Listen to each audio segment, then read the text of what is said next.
Islamic শিক্ষা যখনই আমি কথা বলবো তখন কয়েকটা জিনিস বা কয়েকটা বিষয় আমাকে মনে রাখতে হবে। সেটা হচ্ছে যে এখন যখনই কেউ জ্ঞানের দিকে এগোবে বা জ্ঞান অর্জন করবে বা জ্ঞানের পথে যাবে, তখন তার কাছে তিনটি মূলনীতি বলে একটা, মানে বাংলাতে বইটার নাম এরকম করা আছে, মোহাম্মদ বিন আব্দুল ওয়াহাবের একটা বই আছে ওনার রাহিমাহুল্লাহ।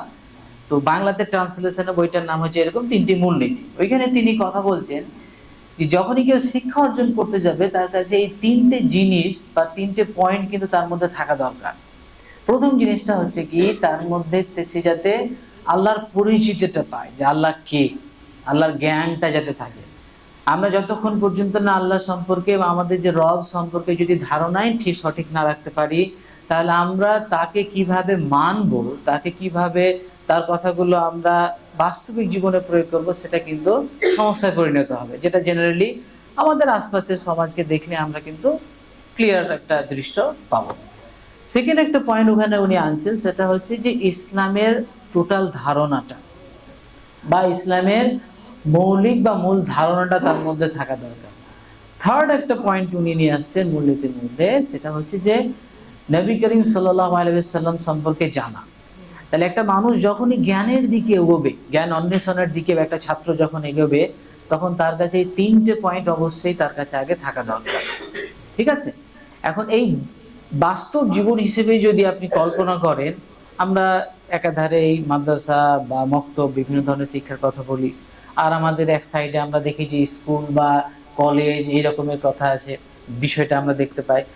এখন যদি একটা ছাত্র বা একটা মুসলিমের মধ্যে বা মুসলিম একটা ছোট ছেলের মধ্যে যদি ইসলামের ওই যে বুনিয়াদি যে বিষয়গুলো না থাকে, যেগুলোকে আমরা সংক্ষেপে বলতে পারি যে মৌলিক শিক্ষা ইসলামের, ওগুলো যদি না থেকে কোনো একটা ছেলেকে আপনি যদি স্কুল কলেজে পাঠিয়ে দেন, তাহলে কিন্তু চরম একটা সমস্যায় পড়ে যাবে।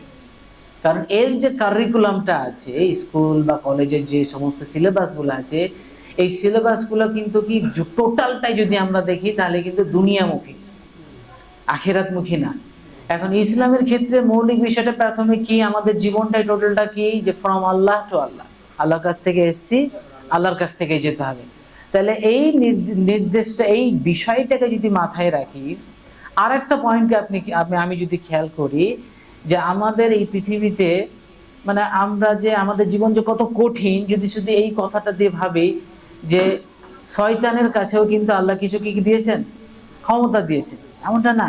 তাহলে আমাদের প্রতি যতই যুগ আসছে, আমরা একটা বিখ্যাত হাদিসে শুনি কি, যে সামনের যে যুগটা আসছে সেটা প্রত্যেক পিছনের যুগ থেকে আরো ভয়াবহ, কঠিন, আরো খারাপ দিকে যাচ্ছে। তাহলে বাস্তবিক জীবনে যে সিলেবাসের আধুনিক শিক্ষার ক্ষেত্রে আমি যা কিছু বললাম, স্কুল কলেজের কারিকুলাম বা সিলেবাস হিসেবে যদি দেখেন, ওই তিনটে মূল নীতি যদি একটা বাচ্চার মধ্যে না থাকে, বাবা মা যদি না দিতে পারে, তাহলে কিন্তু খুব সমস্যায় পড়ে যাবে। কারণ ওই শিক্ষা ব্যবস্থার মধ্যে আপনি কখনো পাবেন না, ও শিখাবে না কখনো আপনাকে যে শয়তান নামক একটা জিনিস আছে, শয়তান নামক জিনিস আছে, এটা কখনো ও শিখাবে না। এটা হচ্ছে একটা পয়েন্ট। এর মধ্যে দেখেন আরেকজনের কথা আমরা বলি, আমরা অনেক এরকম কথা পাবেন যে ইসলামে কিছু বিষয় সম্পর্কে ইসলামের জ্ঞান অর্জন করাটা ফরজ একটা জিনিস, ঠিক আছে, সবার জন্য কিছু, অন্তত কিছু বিষয়গুলো। এখন এইখানে আমাদের একজন পূর্ব জীবনের একজন বড় সালাফ ইমাম ইবনুল কাইয়িম রাহিমাহুল্লাহ, উনি জ্ঞান অর্জনের, জ্ঞানের ক্ষেত্রে 6টা স্তরের কথা বলছেন। যারা এখানে স্টুডেন্ট আছো বা আছেন, তারা খুব গভীরভাবে অনুধাবন করবেন যে উনি 6টা স্তর বলছেন শিক্ষা অর্জনের বা জ্ঞানের। প্রথম স্তর কি, যে আমি যখন কোনো একটা স্যারের বা কোনো একটা হুজুরের বা কোনো একটা শেখের বক্তব্য শুনছি বা ক্লাসে আছি, তখন আমাকে সুন্দরভাবে কোশ্চেন করতে হবে, প্রশ্ন করতে হবে। এখন আমি যদি প্রশ্ন করি সুন্দরভাবে, তাহলে প্রশ্ন করতে গেলে আমার মধ্যে কি থাকা দরকার, ওই যে 1 ঘন্টা বা 8 ঘন্টা ক্লাস হলো বা উনি পড়ালেন, পাঠদান করলেন, ওই পাঠদানটাকে আমাকে খুব গভীরভাবে শুনতে হবে। যদি গভীরভাবে না শুনি, তাহলে কিন্তু আমি সুন্দরভাবে প্রশ্ন করতে পারবো না। সেকেন্ড একটা পয়েন্ট আনছেন উনি, মানে ইবনুল কাইয়িম রাহিমাহুল্লাহ, যে প্রশ্ন করার পরে চুপ থেকে যেতে হবে। এখন অনেক দেখবে না চুলবুলে টাইপের কিছু স্টুডেন্ট থাকে, প্রত্যেকটা জায়গাতে থাকে, বেশি কথা বলে আর কি। তো প্রশ্ন করার পরে আপনাকে চুপ থেকে যেতে হবে। চুপ থাকার পরে যখন প্রশ্নটা আসছে, তখন প্রশ্নটার উত্তরটাকে আপনাকে গভীর মনোযোগ সহকারে আপনাকে শুনতে হবে এবং অনুধাবন করতে হবে। ফোর্থ একটা পয়েন্ট নিয়ে আসছেন উনি, সেটা হচ্ছে যে অন্ততপক্ষে কিছু বিষয় আপনাকে মুখস্থ করতে শিখতে হবে। এখন যদি আপনি এই বয়সে না করেন, কোন একটা ছাত্র যদি না করে, আপনি শুধু আপনার বাবা বা মাকে জিজ্ঞেস করেন, একটা যদি 10 আয়াতের একটা সূরা মুখস্থ করতে দেন, তাহলে কতদিন সময় লাগায় উনি?